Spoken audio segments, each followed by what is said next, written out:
Esse livro resultou da minha tese de doutorado, que foi defendida na Unicamp, na Universidade Estadual de Campinas, como parte do curso de doutorado em Sociologia que eu fiz lá, na linha de pesquisa que chama-se Estado e Políticas Públicas.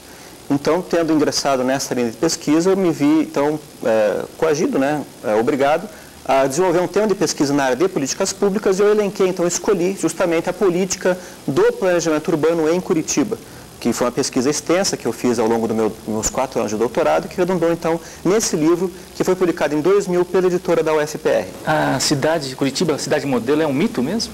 Com certeza. O grande mito é esse, que Curitiba é uma cidade de primeiro mundo, uma cidade europeia. Isso é muito discutível, né? E a coisa mais discutível nesse mito é que as características positivas de Curitiba derivam da eficiência dos nossos urbanistas, que sozinhos e de forma iluminada decidiram da melhor forma possível os destinos da cidade. No livro prova que nada disso é verdade. Que, de fato, o que aconteceu é que as elites econômicas, os interesses financeiros mais importantes de Curitiba se compuseram com esses urbanistas para definir um padrão de urbanismo que era o mais compatível, mais adequado aos seus interesses pessoais de lucratividade e de acumulação de capital. Então, o que acontece? Os interesses da indústria, do comércio, do transporte coletivo, dos empreiteiros de obras públicas, entre tantos outros que eu examino, não têm a menor vontade, não têm o menor interesse de ver essas coisas aparecerem.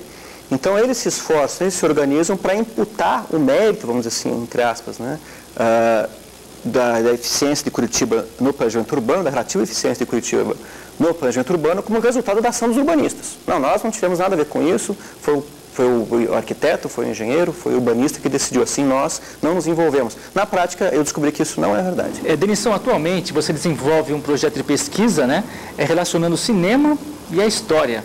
Explica para a gente um pouquinho sobre isso. É verdade. Em tempos recentes, depois de ter trabalhado com história militar já 7 ou 8 anos seguidos, desde 2000, eu agora estou preparando um projeto que deve ficar pronto esse mês, o mais tardar no próximo, inclusive a tempo de ser enviado para apreciação do CNPq, um projeto de cinema e história vocacionado para entender as relações entre história e cinema em 2 contextos históricos específicos. A ditadura militar no Brasil, o regime militar, e a Segunda Guerra Mundial. Quer dizer, o meu interesse é tentar entender de que maneira a memória desses 2 eventos tem sido moldada pela forma pela qual eles são representados no cinema. Interessante. E você faz links com algumas fases do cinema brasileiro? Com certeza. No caso do cinema brasileiro é fundamental aquilo que os historiadores do cinema contemporâneo descrevem como sendo a retomada. Quer dizer, o cinema brasileiro deixou de existir a partir do governo Collor, quando a Embrafilme foi extinta, quando o marco regulatório do cinema foi extinto. A gente ficou aí nos anos de 90, 91, 92, 93, fazendo um filme por ano. 2. Aí com o governo de Itamar Franco, que às vezes incentiva o cinema com base na renúncia fiscal para financiar o cinema, teve aquilo que os historiadores chamam de a retomada do cinema. Então esse capítulo da história do cinema brasileiro é muito importante e é a partir justamente desse período que eu começo a examinar de que maneira a ditadura militar brasileira é representada nesses filmes que são feitos a partir daí. E é uma quantidade enorme de filmes.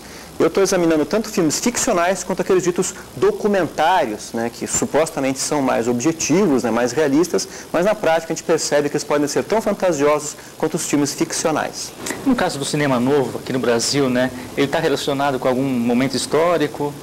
Com certeza, ele tem o seu auge, vamos dizer assim, no período anterior à ditadura militar. Então, na minha pesquisa em especial, o cinema novo aparece como antecedente. Inclusive, a gente sabe, a ditadura militar fez um esforço privilegiado para acabar com o cinema novo, para proibir, para censurar, para cortar, para vedar, para podar, o que é uma contradição, porque os nossos maiores diretores, os nossos melhores artistas compuseram o cinema novo. A Embrafilme surgiu um pouco como parte desse esforço de colocar alguma coisa no lugar do cinema novo que, em tese, estava sendo extinto pela própria ditadura militar. Ok, Denilson.